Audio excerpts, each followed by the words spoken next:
करता है तो प्रेम किया, 1 साल 2 साल रहा, फिर उसको धक्के मार के हटा दिया, जाओ तुम जहां से आया था वहीं जाओ, कोई प्रेम नहीं था तुमसे।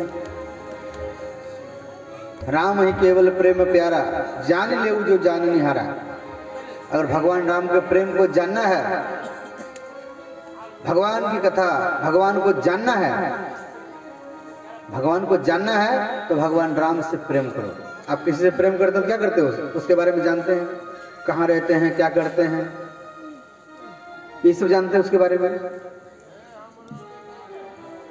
तो उसको जानने के लिए आप कुछ दिन के लिए प्रेम करते हैं, फिर आपको ठुकरा देता है। और भगवान को जानने के लिए प्रेम करेंगे और भगवान को आप जान गए तो सोई जाने जो देहु जनाई, जानत तुम तो मई हो जाए। अगर भगवान को एक बार आप जान गए तो फिर संसार में कुछ जानने के लिए नहीं बचेगा। जिसको भोजन पाना है वो भोजनालय में जाता है, जिसको विद्या पाना है वो विद्यालय में जाता है, जिसको गाड़ी पकड़ना है, ट्रेन पकड़ना है वो रेलवे स्टेशन में जाता है, बस स्टेशन में जाता है, जिसको सब्जी लेना है उस सब्जी के दुकान। तो भगवान को पाना नहीं है, भगवान को जानना है। बोले श्री वृंदावन बिहारी लाल की जय। इस प्रकार तो यहां पर तो प्रेम क्या है? तो उत्कट लालसा, विशेष आग्रह। तो हिरण्यकशिपु बैकुंठ से फिर जब भगवान बैकुंठ में नहीं मिला तो फिर पृथ्वी पर आए और शुक्राचार्य जी के पास में गए। तो शुक्राचार्य राक्षसों के गुरु हैं। बोले गुरु जी मैं बैकुंठ लोक गया था, परंतु वहां में भगवत ये नारायण नहीं मिला। बैकुंठ में नारायण भगवान रहते हैं, बोला नहीं मिला। कहा नहीं मिला तो आप तपस्या करो और अमर वर प्राप्त करो। तो फिर घर में आए तो हिरण्यकशिपु की पत्नी का नाम है करयाधु।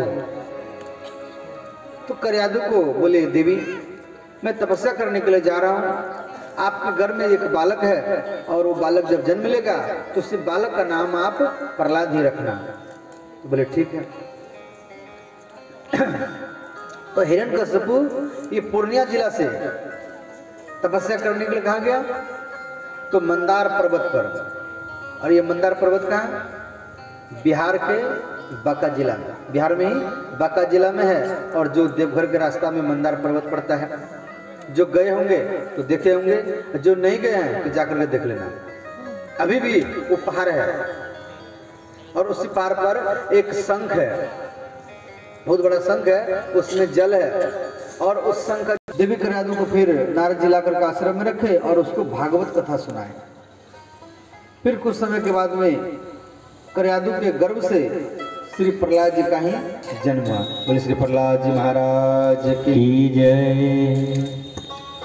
तो भागवत में हिरण्यकशिपु की तपस्या के बारे में भी दिया गया है, एक अध्याय में दिया गया है। हिरण्यकशिपु ने इतना कठोर तपस्या किया, इसके हड्डी भी, चमड़ा सूख गया, हड्डी भी सूख गया, मांस को चीटा चीटी खा गए, केवल हड्डी है, हड्डी शरीर में बचा और हड्डी से भी आवाज निकलता था ओम ब्रह्मणे नमः, ओम ब्रह्मणे नमः। तो अंतिम में ब्रह्मा जी इनको दर्शन दिए और जल लेकर के उसके छींटे, हाथ में जल लेकर के छींटे, उसका सुंदर चेहरा बन गया। और बोले ब्रह्मा जी की सृष्टि में जिसका जन्म हुआ है उसका मृत्यु निश्चित है, जो आया है उसको जाना ही पड़ेगा। क्यों? ब्रह्मा जी पहले भाग्य लिखते हैं, ये कितना दिन जीवित रहेगा, क्या क्या करेगा, सब भाग में लिख देते हैं ब्रह्मा जी।